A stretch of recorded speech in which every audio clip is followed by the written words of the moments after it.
네, 정치권 동향을 대기자의 시선으로 짚어보는 기자 대기자 시간입니다. 오늘도 성한용 한겨레 신문 선임 기자, 최병묵 전 TV조선 해설위원 두 분과 함께합니다. 어서 오십시오. 네, 반갑습니다. 안녕하세요. 오늘 성 기자님께서 발제해 오셨죠? 네, 국회에서 이재명 정부 장관 후보자 인사청문회가 계속되고 있고요. 네. 윤석열 전 대통령은 내일 법원에서 구속 적부심 심사를 받을 예정입니다. 네. 정치 현안 가지고 토론해 보면 될 것 같습니다. 알겠습니다. 청문 슈퍼위크가 반환점을 돌면서 교육부 이진숙, 여성가족부 강선우 장관 후보자에 대한 사퇴 여론이 점점 확산하고 있는 분위기인데요. 대통령실은 기류 변화가 없다. 계속해서 이제 좀 지켜보고 있다. 이런 입장을 밝혔지만 민주당 안에서도 사퇴를 해야 한다는 이제 발언이 속속 좀 나오고 있는 그런 상황입니다. 두 후보자 거취 문제 좀 어떤 결론, 일단 뭐 당위성부터 좀 들어볼까요? 아니, 당위적으로 얘기하면요. 네. 흔히 이제 그 청문회에서 여야가 공방을 벌입니다. 그러면 이제 여당은 당연히 방어에 나설 것이고, 예. 그리고 야당은 공격을 하는데, 여하튼 그 중간에 있는 중도에 있는 사람들이 자, 누구 말이 더 옳은가 하는 걸 놓고 판단을 하게 되는 거잖아요. 네. 근데 특히 이 두 사람의 경우에는 바로 친여 시민단체나 아니면 친여 의원들 사이에서도 도저히 안 되겠다.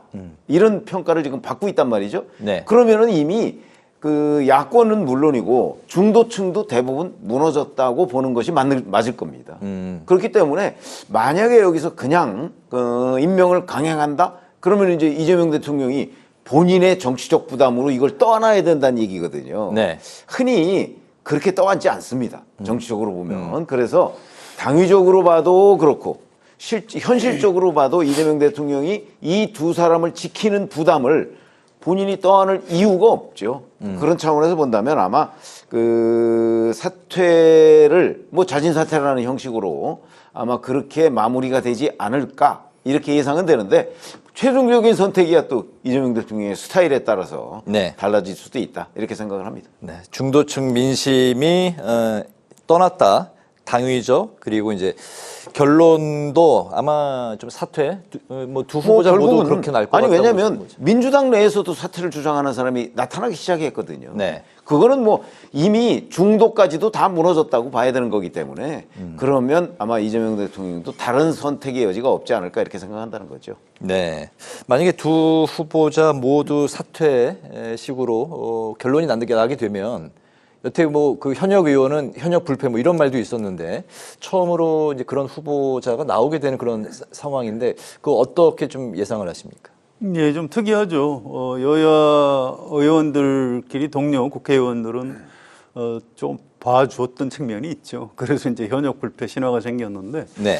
이 강선우 의원은 재선 국회의원이죠. 뭐 의정 활동도 열심히 했고, 이랬던 의원인데 이 자리의 적합성, 그러니까 네. 여성가족부 장관 후보자라는 게 여성가족부 장관이 우리 사회의 좀 약자들을 이렇게 품어 안아야 되는 그런 공무위원이라고 보시면 됩니다. 네. 그런데 이제 그 갑질 논란에 휩싸이기 때문에 다른 장관 후보자라면 뭐 혹시 그냥 안고 갈 수도 있겠지만 이건 좀 어렵게 된 것 아니냐 이런 생각이 들고요. 교육부 장관 후보자도 마찬가지입니다. 뭐 논문 표절, 박사학위, 석사학위 뭐 아니면 평소에 연구 논문 쓰는 분들 중에 검색하면 표절률이 꽤 높게 나오는 경우가 많은데 다른 장관 후보자는 괜찮은데 교육부 장관 후보자는 안 되는 거죠. 그래서 두 후보자 다 좀 어렵다 이렇게 얘기를 하고요. 대통령실하고 민주당 여기 이제 기자들이 취재를 해보면 기류 변화가 확실히 있습니다. 그래서 내일 행정안전부 장관 후보자 또 보건복지부 장관 후보자 인사청문회가 예정돼 있죠. 네. 내일 그 청문회가 마무리되는 시점. 그러니까 금요일 저녁 또는 뭐 늦어도 토요일, 아무리 늦어도 뭐 일요일 그 정도까지는 뭐 일단 좀 매듭을 짓고 가지 않을까 이렇게 예측이 됩니다. 네, 이진수 후보자 같은 경우는 이제 이공계 그 학위 논문에 대한 좀 일반인들의 좀 이해도가 뭐 그 높지 않은 것 같다. 다른 문과대고 학위하고는 좀 논문을 좀 다른 각도로 좀 봐야 되는데 뭐 이런 좀 억울함을 호소했는데 어떻게? 그래서 본인 말씀은 그런데 이공계 출신 다른 교수님들한테 물어봐도 아니 그건 곤란하다. 뭐 특히 뭐 5자까지 그대로 갔다가 옮긴 게 그게 단순한 실수라고 과연 볼 수 있는 건지. 그런 것도 아무리 전문가들의 영역이라고 해도 이 국무위원은 정치인입니다. 장관 후보자의 어떤 자질은 일반 국민의 눈높이와 상식에 맞아야 되는 거거든요. 네.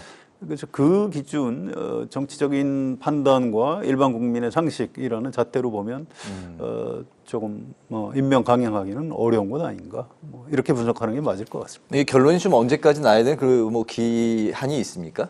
법적 기한은 없어요. 네. 정치적으로는 이번 주를 넘기지는 않을 것이다 이렇게 예측하는 게 맞을 것 같습니다. 이번 주 안에 결론이 나올 것으로 예상하신다. 그렇습니다. 알겠습니다. 두 후보자가 워낙에 좀 많이 부각이 돼 있는 상황에서 청문회는 계속해서 이제 진행이 되고 있는데요. 오늘은 구윤철 기획재정부 장관 후보자 그리고 조현 외교부 장관 후보자, 김정관 산업통상자원부 후보자의 인사청문회가 열렸습니다. 특히 여야는 부동산 투기 의혹과 아들의 편법 증여 의혹이 제기된 조 후보자를 놓고 또 열띤 공방을 벌였는데요. 어떤 후보자 청문회에 특히 좀 오늘 그 청문회 중에서 주목을 하셨는지 최 의원님부터 들어볼까요? 사실은 저는 이제 외교부 장관 후보자의 경우에 주목을 했는데요. 이게 왜 그러냐면요. 네. 외교부 장관 후보자가 이런 여러 가지의 문제에 구설에 오른 적이 거의 없습니다. 네. 왜 그러냐면 아시다시피 전문 외교관 출신이잖아요. 전문 외교관들은 대개 외국 생활을 적어도 한 절반 가까이는 합니다. 이제 국내와 외국을 왔다 갔다 하죠. 그러면 이제 국내에 뭐 이제 예를 들어서 부동산 같은 게 있다고 할지라도 그거 뭐 전세 주거나 팔거나 뭐 이렇게 하고 외국 나갔다가 또 몇 년 있다가 또 돌아와서 뭐 살거나 뭐 이렇게 되는 거란 말이죠. 네. 그러다 보니까 우선 국내 사정에 밟지를 못해요. 부동산 투기도 국내 사정에 밟아야지 할 수 있는 거거든요. 여러 가지 비리도 마찬가지고요. 결국은 비리의 구조나 시스템 같은 거에 아주 굉장히 잘 알아야 하는 거란 말이죠. 네. 그 외교관들이 그런데 연루될 일이 거의 없어요. 근데 이 조현 후보자의 경우에는 달라요. 무슨 한남동에 무슨 도로를 샀다든가 뭐 이런 거. 그런데 거기서 뭐 거의 10억 가까운 이득을 얻었다든가 뭐 이런 것들은요. 국내에서 정말 그 방면에 아주 잘 아는 사람이 할 수 있는 일이라고 저는 생각을 해요. 네. 그런데 거기에 연루가 돼서 지금 아직 명쾌하게 규명이 안 되고 있단 말이죠. 그런 점에서 본다면 참 특이한 어떤 경력의 소유자다. 그래서 저는 유난히 이 외교관 출신으로서 이런 구설에 휘말리는 게 아주 드문 케이스에서 그래서 제가 눈여겨봤습니다. 네, 조현 후보자를 특히 이제 주목을 하셨고, 송 의원님은 어떠십니까? 글쎄 이제 이게 좀 상대적이에요. 아까 얘기했던 이진숙 교육부 장관 후보자나 강선우 여성가족부 장관 후보자 이런 사안이 없었다면 네. 좀 주목을 받을 수 있겠습니다. 그런데 모든 국민의 시선이 이제 이진숙, 강선우 후보자한테 가는 바람에 이제 조현 후보자 이런 포함해서 다른 장관 후보자들은 좀 이렇게 피해가는. 네. 이게 참 묘한 건데요. 이재명 대통령이 과거에 경기지사 시절에 무슨 물소대 전략 뭐 이런 얘기를 한 적이 있어요. 그러니까 물소들이 강을 건너갈 때 이제 뭐 사자나 이런 맹수들이 이제 잡아먹으려고 할 때 한꺼번에 다 건넌다는 거예요. 그래서 네. 혹시 누가 잡아먹혀도 이제 한 마리 정도만. 근데 이제 그게 아니고 띄엄띄엄에서 건너가다 보면 아주 여러 마리가 이제 물려 죽을 수 있다. 뭐 이런 얘기를 한 적이 있는데 그래서 그런지 이번에 장관 후보자 발표도 한꺼번에 네. 다 했고요. 또 민주당에서 이 국회 인사청문회 일정을 잡을 때도 지금 하루에 막 3개, 4개, 많은 날은 5개까지 청문회를 하고 있거든요. 그래서 이게 결정적으로 이건 불법이다 이렇게 드러나지 않으면은 강선우 후보자나 이진숙 후보자 쪽으로 시선이 돌아간 사이에 다른 후보자들은 좀 쉽게 통과하는 분위기 아닌가 뭐 이렇게 봤고요. 오늘 구윤철, 조현, 김정관 세 분 인사청문회인데 뭐 별로 그렇게 언론에서도 주목들을 안 하더라고요. 네. 오히려 뭐 이진수, 강선우 후보자 언제 낙마하는 거냐 이제 여기에 관심들을 쏟고 그래서 뭐 크게 문제되지 않고 이제 넘어갈 수 있을 것 같습니다. 다만 오늘 인사청문회 과정에서 구윤철 부총리 겸 기획재정부 장관이죠. 어쨌든 경제 이제 사령탑 역할을 해야 되는 분인데. 이분이 윤석열 대통령 때 좀 깎아줬던 법인세를 좀 다시 회복을 시켜야 되겠다. 늦지 네. 않게.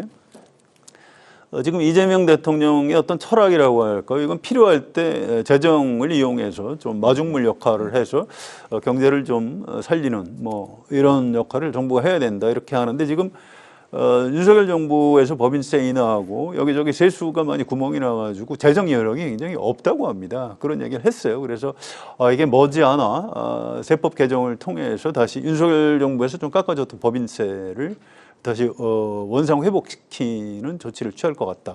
이런 얘기를 오늘 인사청문회에서 했는데요. 이거 네. 굉장히 뭐 후보들 개개인의 어떤 뭐 도덕성 뭐 이런 것보다도 우리 국가 전체의 어떤 국정과 관련해서 뭐 중요한 그런 내용이 아니었나 이렇게 생각합니다. 네, 알겠습니다.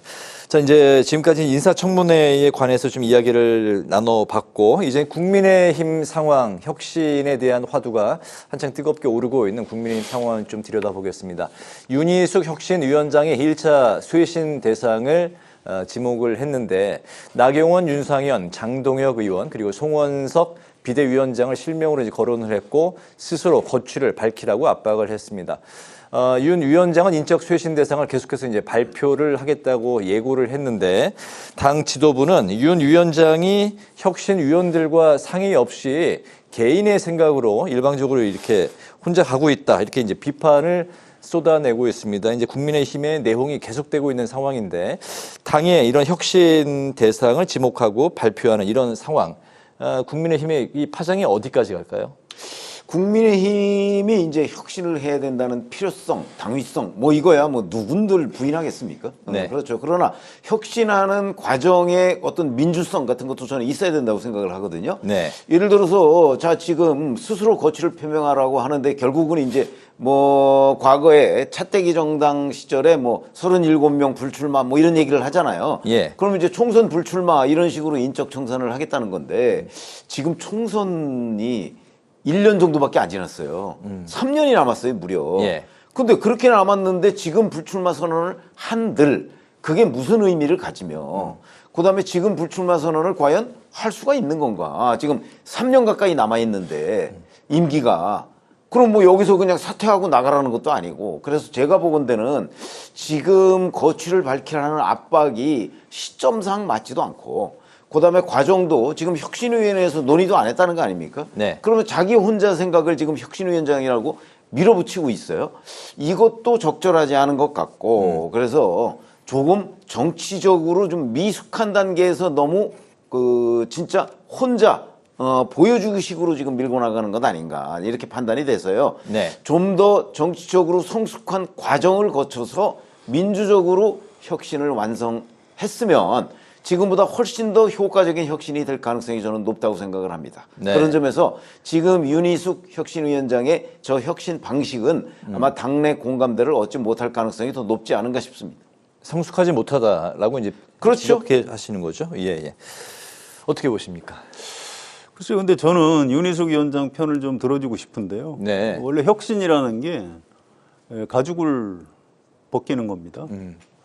굉장히 고통스러운 거예요. 근데 지금 국민의힘은 윤석열 대통령 비상계엄 때문에 정권을 넘겨줬고 현직 대통령이 탄핵도 당했고 뭐 혁신을 해야죠.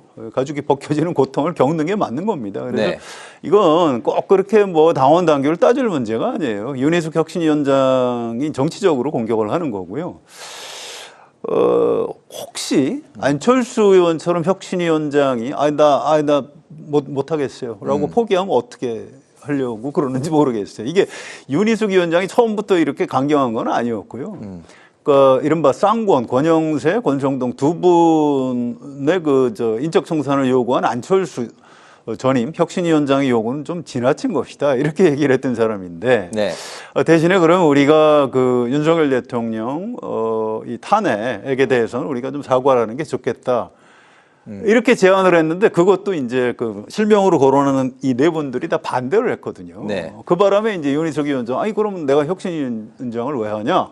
해서 4명 실명을 거론해서 지금 결단해달라 이렇게 욕을 한 겁니다. 전 뭐 이게 그렇게 그 나쁘지 않은 당내 효과 충격파를 좀 줬다라고 좀 긍정 평가하고 싶고요. 네. 오늘 또 뭐 지도부를 만난 다음에 이 뭐 다구리 당했다 뭐 이런 표현을 썼어요. 그래서 이게 다구리가 뭔지 저도 궁금해서 찾아봤더니 문매를 맞다. 이게 이제 경상도 사투리라고 합니다. 네. 그래서 아마 지도부한테 집중 공격을 받은 모양이에요.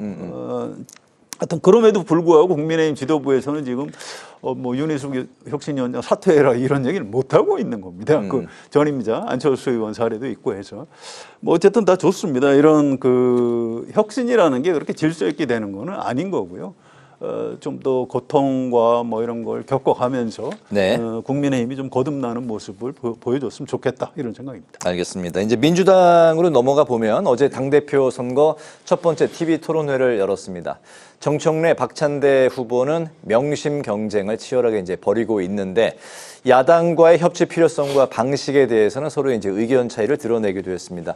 누가 과연 이재명 정부의 첫 번째 여당, 집권 여당 대표가 될 수 있을지 이 부분은 송 의원님부터 말씀하실까요? 예, 이게 이제 이번 주말부터 아마 투표가 시작되는 것 같습니다. 네. 그런데 8월 2일에 선출이죠? 예, 선출은 8월 2일 네. 최종 결과가 나오는데 이게 권리당원들이 한 55% 정도 지분이 있기 때문에 권리당원들의 뜻이 중요합니다. 네. 그래서 국회의원들은 박찬대 의원을 지지하는 사람이 좀 많아요.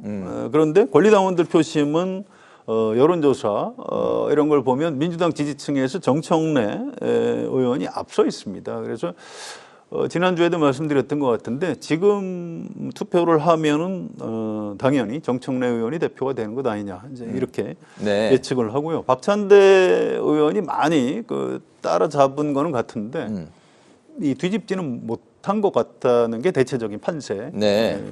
분석입니다. 그래서 물론 최종 결과는 이제 8월 2일 날 봐야 되겠지만 실제 내부 분위기는 그렇다 이렇게 전해 드리고요. 아무튼 그런데 이게 여당의 새로운 대표인데 그렇게 크게 무슨 뭐 관심을 끌거나 뭐 감동이 있거나 그런 것 같지는 않습니다. 이게 네. 후보 두 사람이 다 무슨 차기 대선 주자급 정치인은 뭐 아닌 것 같고요. 이재명 대통령도 아니 뭐 둘 중에 누가 돼도 난 좋다 이제 이런 정도 애매한 태도를 취하고 있고 네. 그래서 8월 2일까지 뭐 쭉 관심을 끌고 가기는 하겠습니다만 제가 딱 한 가지 걱정이 되는 거는 이 권리당원들 표를 얻기 위해서 지금 두 후보가 다 굉장히 강경 발언들을 하는데 지금 여기서 선출되는 사람은 집권 여당의 대표입니다. 국정에 대한 책임을 져야 되는 거지. 무슨 국민의힘이 내란 정당이기 때문에 뭐 해산 청구를 해야 된다.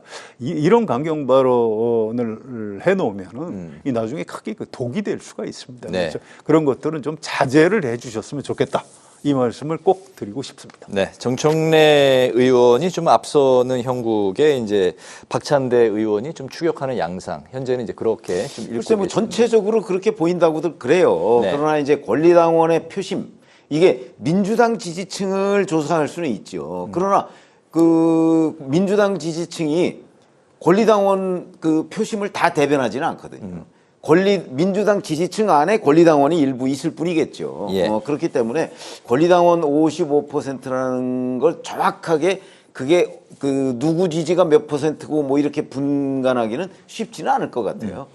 그런 점에서 본다면 지금 현재 민주당 지지층에서 정청래 의원이 꽤 많이 앞서고 있다. 그러면 이제 권리당원에서도 막 앞서지 않을까 뭐 이런 정도는 이제 충분히 추정이 가능한 부분인데 네. 뭐 그 내일 모레부터 이제 투표 시작이 되니까 그럼 이제 구체적으로 좀 봐야 되겠죠. 네. 그리고 이제 이른바 이재명 대통령의 생각, 명심 뭐 이런 게 이제 지금 명확하게 드러나 있지 않은데 이런 부분에 관한 이제 뭐 권리당원들의 그 이심전심으로 이제 서로 사발통문 같은 것도 또 선거 투표 임박해서는 돌 수도 있거든요. 네. 그런 것들이 아마 종합적으로 나오지 않을까 싶은 생각이 듭니다. 알겠습니다. 마지막 이슈는 윤 전 대통령에 대한 이슈인데요. 그 재구속 이후에 특검 조사에 응하지 않고 있던 윤석열 전 대통령이 구속 적부심을 청구했습니다. 구속이 실체적, 절차적으로 위법하고 부당하다면서 이제 법적 대응에 나선 건데 특검팀 조사는 내일 법원 심문이 결론이 날 때까지 일단 중단이 되게 됩니다. 법원이 최종적으로 이 부분에 대해서 어떤 판단을 내리게 될까요? 그래서 뭐 기각될 것 같은데요. 기각이요? 예, 이게 피의자의 어떤 권리이기 때문에 그 적부심 청구하는 것 자체를 뭐 비판할 수는 없습니다. 근데 지금 그 동안에 뭐 구속됐다가 석방됐다가 또 다시 재구속되고 뭐 그랬던 과정을 생각을 하면 네. 내일 적부심에서 법원이 풀어줄 가능성은 거의 없는 것 아닌가 이렇게 예측이 됩니다. 네, 결론이 내일 정도 남습니다. 내일 예 그렇습니다. 내일 밤늦게 예상으로. 늦어도 모레 새벽에는 나올 겁니다. 기각이 될 것이다. 네. 최 의원님 생각은? 그게 왜 그러냐면 이제 윤석열 전 대통령 쪽에서 이게 적부심의 논리가 있어요. 근데 그게 뭐 절차 위반 뭐 이런 얘기를 하는데 네. 지난번에 구속 취소될 때는 사실은 구속 기간 산정에 관한 명확한 그 기록들이 서로 입장이 달랐습니다. 근데 이번에는 과연 적부심을 청구할 만한 그 무슨 사유가 있는가? 그러니까 이 구속이 잘못됐다고 법원에서 판단할 만한 사유가 별로 없어 보여요. 네. 그렇기 때문에 그러면 뭐 기각이 될 가능성이 대단히 높죠. 왜냐하면 구속 적부심에서 이 구속이 부당하다고 판정이 나는 경우가 그렇게 흔치가 않습니다. 네. 그리고 객관적으로 법조인들의 의견을 들어봐도 이번 윤석열 전 대통령의 뭐 구속이 그렇게 절차를 위반한 것 했다는 그 지적도 별로 없어요. 그렇다면 뭐 이 적부심 신청 자체가 좀 무리한 어떤 요구 아닌가라고 판단이 된다면 네. 그럼 지금 말씀하신 대로 기각 가능성이 아주 높다 이렇게 보시는 게 맞을 겁니다. 알겠습니다. 오늘 마무리로 두 분의 한 줄 논평 듣겠습니다. 최 의원님부터 들어볼까요? 지금 청문회 얘기를 저희가 했는데요. 청문회에서 이제 여야가 이제 주로 여당은 방어하고 뭐 야당은 공격하고 해서 이제 일반 시청자분들이 보시기에는 저게 뭐 좀 이렇게 된 것 아니야라고 판단을 하는데 네. 근데 청문회가 끝나도요. 또 여전히 공방을 벌이고 있습니다. 그런 점에서 본다면 그래서 제가 오늘 한 줄 논평은 청문회 평가단을 만들어야 할 판으로 하겠습니다. 알겠습니다. 송 의원님? 네, 윤석열 전 대통령 얘기를 조금만 할게요. 평생 검사 했고 검찰총장 했고 지난 3년 동안 대한민국 대통령이었습니다. 누구보다도 이제 법치 이런 걸 강조했던 분인데 최근에 뭐 재판에도 안 나가고 특검이 소환에도 안 나가고 뭐 강제로 끌어내는 걸 인치라고 하는 모양인데 뭐 그것도 못 나가겠다 좀 이러고 있는데 네. 이게 과거에 전두환 노태우 뭐 이명박 박근혜 대통령도 이렇게까지 하지는 않았던 것 같아요. 그래서 참 이게 다른 나라에서 우리나라를 어떻게 볼지 참 좀 부끄럽고 창피하고 그렇습니다. 오늘 제 한 줄 논평은 대통령 했던 사람 맞나? 라고 하겠습니다. 알겠습니다. 두 분의 한 줄 논평을 들으면서 오늘 기자 대기자도 마무리하겠습니다. 지금까지 성환용 한겨레신문 선임기자, 최병묵 전 TV조선 해설위원 두 분과 함께 오늘의 전국 현안 살펴봤습니다. 말씀 잘 들었습니다. 고맙습니다.